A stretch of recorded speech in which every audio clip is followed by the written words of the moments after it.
Hi Basefitters, welcome back to Basefit University.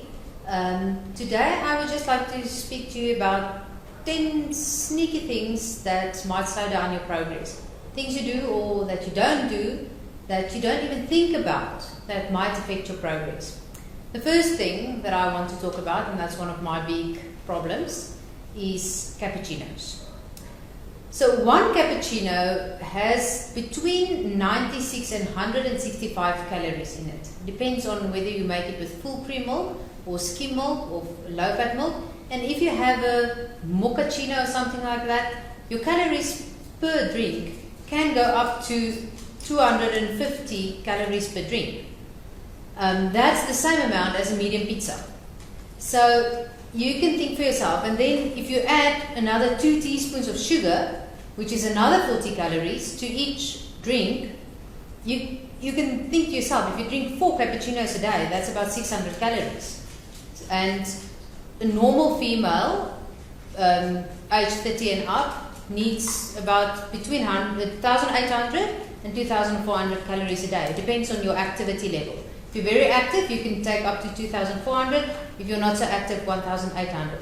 So you can imagine that 600 calories is a big part of your calorie intake for the day. So cappuccinos are a very sneaky thing because you can easily have a few, and it's not food, and you don't even think that you're consuming so much calories per drink. The second thing is your alcohol intake. One gin and tonic is about 200 calories. And one beer is about 150 calories. And apart from the calories that the alcohol has in it, your liver is supposed to break down your fat.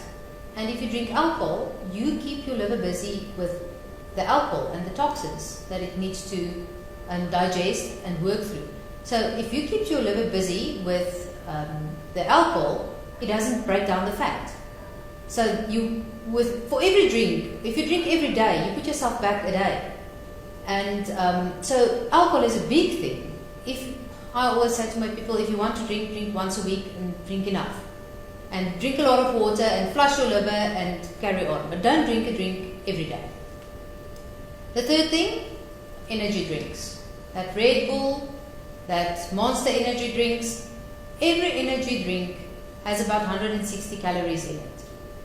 And that's apart from all the carbs and all the sugars in it. 29 carbs per drink, of which 27 grams is sugars. That's a lot of sugar. And I know there's a lot of people that drink energy drinks like morning, noon and night because they feel they need the energy and they need the caffeine kick. Then rather have an espresso, black and bitter. That's much better. And even if you have the sugar-free energy drink, I know you get the Red Bull sugar-free. Even if you have the sugar-free energy drink, that again has all that aspartame and all the other bad stuff in it. So energy drinks are not good for you, no matter how you look at it. The fourth thing, the sauces you use in your food. Mayonnaise, for instance, 1 tablespoon of mayonnaise has 61 calories. And I promise you, if you take your mayonnaise or your spur sauce or your chutney, you're not using 1 tablespoon per sitting.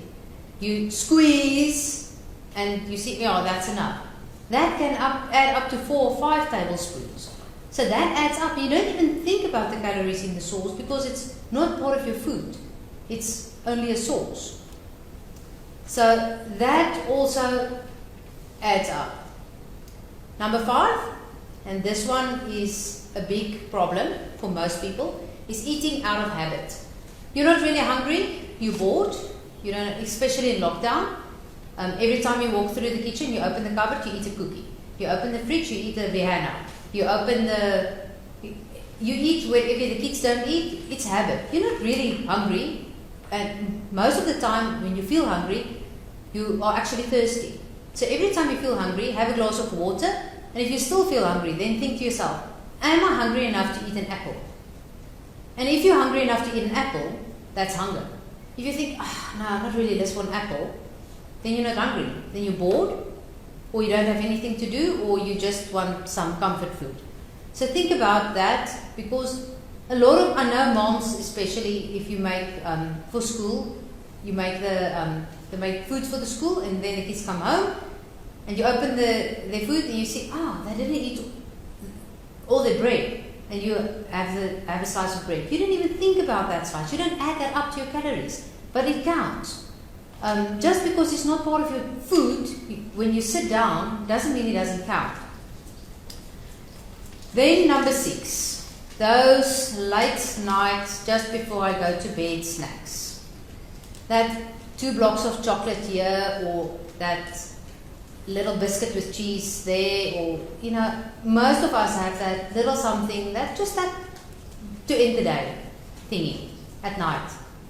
That is the worst, because now you consume that calories, consume that carbs, now you go to bed. You didn't use that energy. You go to bed, your metabolism slows down, and now that, whatever you just had, goes into fat, because you don't use the energy.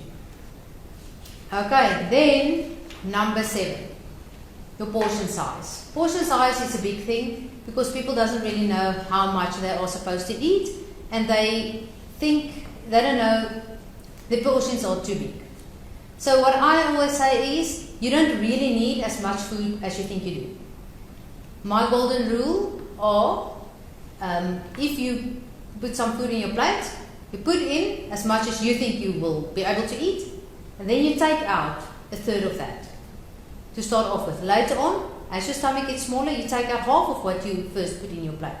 You can even put all your food in a small plate. And so your brain thinks it's still a full plate, but it's a small plate. So that is also a big thing, your portion size. You really don't need as much as you think you need. We can go days without food. So make those portions smaller, and if you go to a restaurant, normally half of their portion size is more or less what you are allowed to eat in your daily routine. Then number 8, second helpings. Doesn't help you make the portion size smaller and then you go for another helping. So try not to take seconds. Eat what you put in your plate. Wait a bit, because it takes your brain about 15 to 20 minutes to realize that you are full and that you are satisfied. And don't dish up seconds. I know sometimes you think, that was lekker, and I want another helping. But you don't need that helping. You don't need the second helping. So rather not have the second helping, wait a little bit. And then you will feel full and satisfied, and you will realize that you don't need the second helping.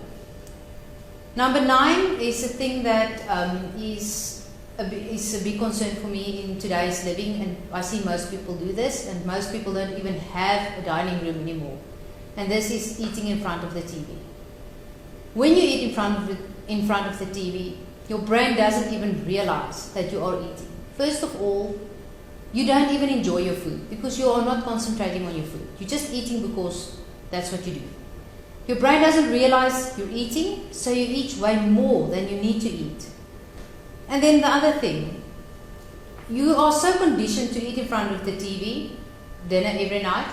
Over the weekend, when you go and sit on a Saturday morning, 11 o'clock, to watch a movie or something, then your brain tells you, hey, listen, where's the food?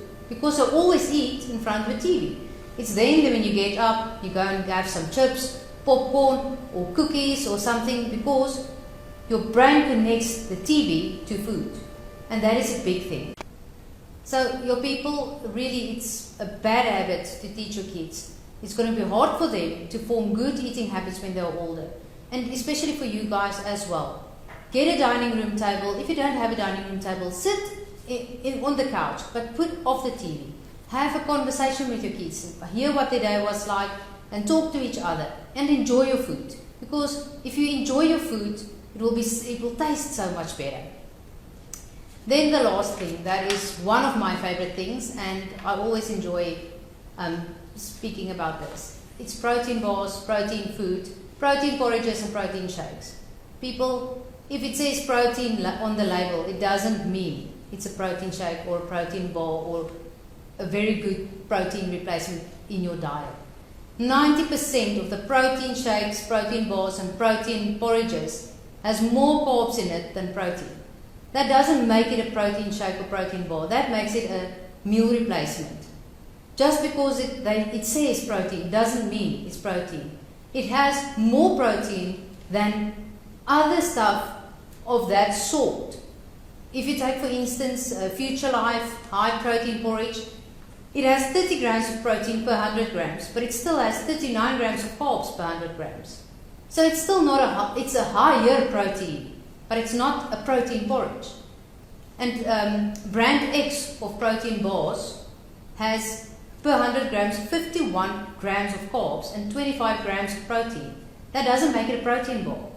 That makes it a bar with higher protein than a normal bar of that sort.